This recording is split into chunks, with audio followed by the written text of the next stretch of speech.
Bank on it, brought to you by Commercial Bank, member FDIC, life made better. Bank on it, Joey Halzle will be fired after this season. Caleb?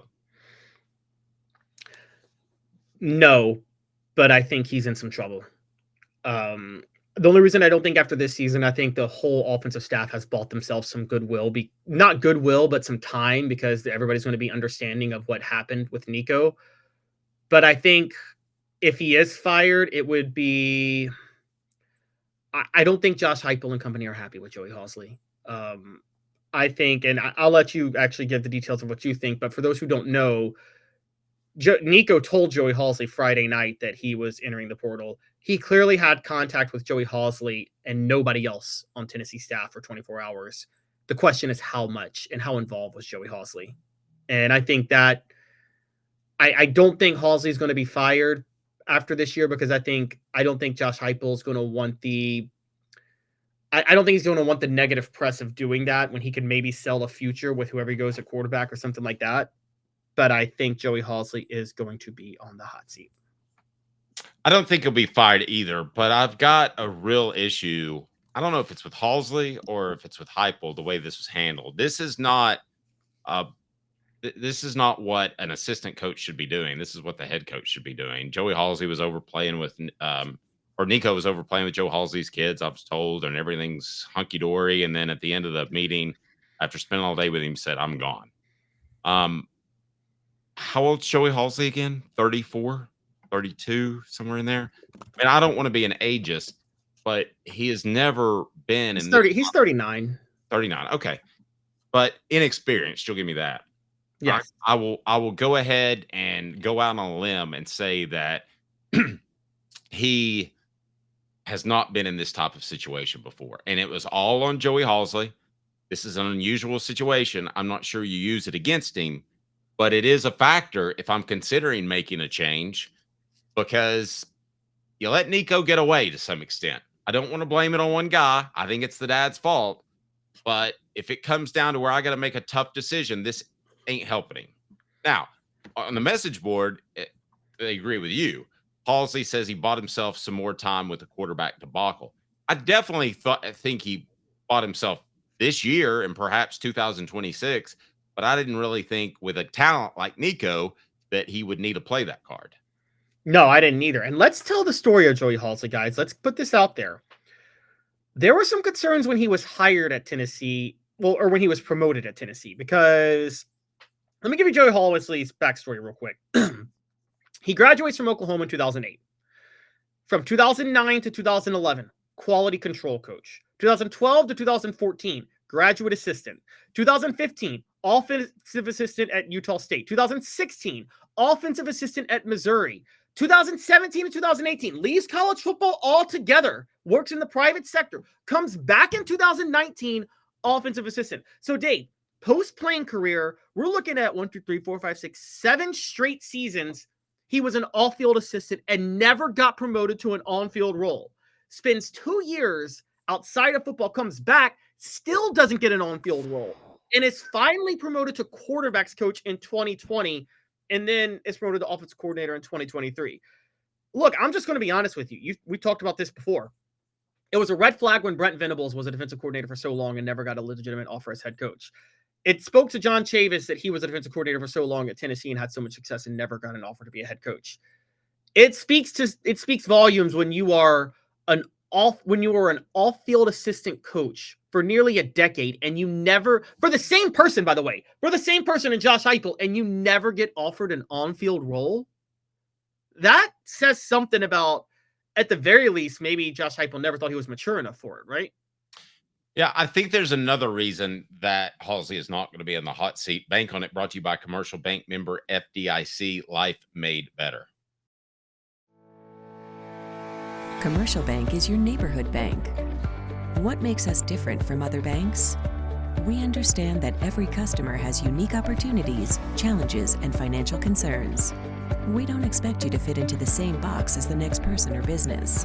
Whether it's purchasing a home, saving for your child's future, or planning for your next vacation, we're with you every step of the way to navigate life's big decisions. Commercial Bank. I believe that Josh Heupel is going to be as loyal to his coaches, the guys that he brings up, like Kelsey Pope, Halzle, Eberle. I think he's going to be loyal to those guys to a fault because he brought them up.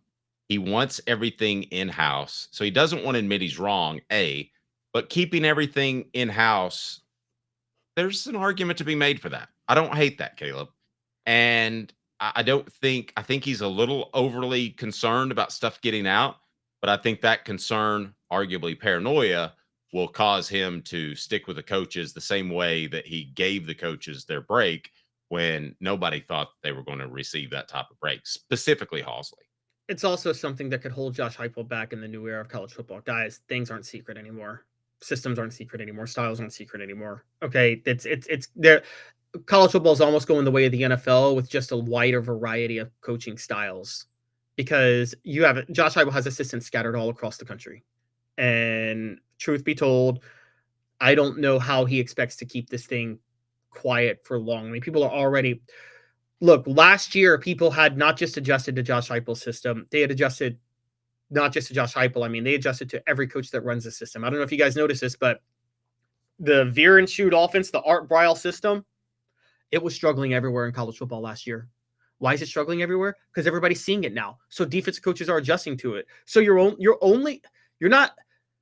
this paranoia makes no sense, because you're only as good as your ability to adjust your own offense to the defense's adjustments.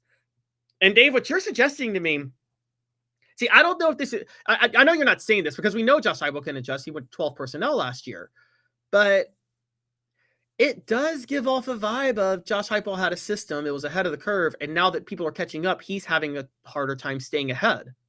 Well, going 12 personnel was like, changing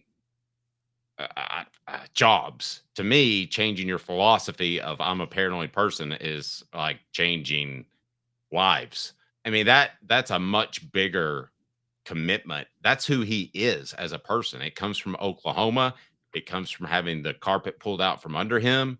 That's who he is as a person. So that to me is a greater challenge to overcome for Tennessee's fans that are going to get frustrated by these coaches. And I've been through this before. Larry Slade and Pat Washington were always the ones, the secondary coach and receivers coach. They were always hated on. So even when Tennessee would win 9 or 10 games, as they usually did under Fulmer, it would always be like, oh, how much better it could have been without those guys. And I think that's gonna crop up. It already has on our message board. How many people have already said one person called Halzle an idiot? Other people don't like Halzle. I think it's oversimplification to say that just because there was a coordinator change after 2022, that's why Tennessee struggled. I think there are more reasons than that, but it certainly sticks out, and that's the timing is somewhat unfair. Is somewhat unfortunate, right? Because, like I said, all right, let's just talk about last year. Alex Golesh wasn't great offensively at USF last year. Lincoln Riley struggled at USC last year. Jeff Lebby did not have a first-year impact at Mississippi State. Everywhere you looked, everybody that was running this offense was struggling last year, to a degree that you felt that maybe defenses have it's so widespread now that defenses have just figured it out. Now, the question with Joey Halzle is how creative is he able to be? Look, I feel like we're not giving Heupel enough credit for the 12 personnel last year because, Dave, one of the things we did notice is... Well, I gave him a ton of credit now. No. You gave him a ton of credit, but not just the 12 personnel, his willingness to run the ball. I think you and I both thought Josh Heupel would get impatient and try to force things with Nico, right? Yep. And he basically said, no, you stick with the 3-3-5, we'll keep it on the ground the whole game. And they did that. And the only reason they got blown up by Ohio State was, one, they didn't have the corners. I think Tim Banks did not dial up enough blitz packages that he should have dialed up against Ohio State. And look, Tennessee just didn't have the horses on offense, particularly with Dylan Sampson going out. And I think that's what happened. And Ohio State was playing on a mission. Now, I'm not as concerned looking back about the offense as I am, Dave. How willing is Tim Banks to adjust on the fly game to game defensively? Now, we agree Tim Banks is a better coordinator than Joey Halzle, but doesn't it stand out to you that against Georgia and Ohio State, he tried to stick with what he had been doing all year and didn't even bother to dial up some complex blitz packages, which we know he can do? I don't put that as much on the defense. I just think that there were a lot of issues. I think that goes into game planning, and you don't just dial up a blitz that you ran in October So I might differ with you there a little bit. I want to get back to the Halzle relationship with Nico because as a coach, there's a reason you're called a coach and not a boss. You're supposed to coach kids through this sort of thing, be it the inability to hit a deep slant or be it the dad who's trying to get you to leave. And by all indications, Halsey failed. But I wonder if Josh Heupel takes away some of the responsibility that he had in managing the players. If he views that then as a demotion, I just think this thing could go south in a couple of different ways. I think Halzle. My question to you though is how much leeway was Halzle given to begin with? I mean, I think you and I both agree Jeff Lebby and Alex Golesh had a lot more freedom as offensive coordinators than Halzle did.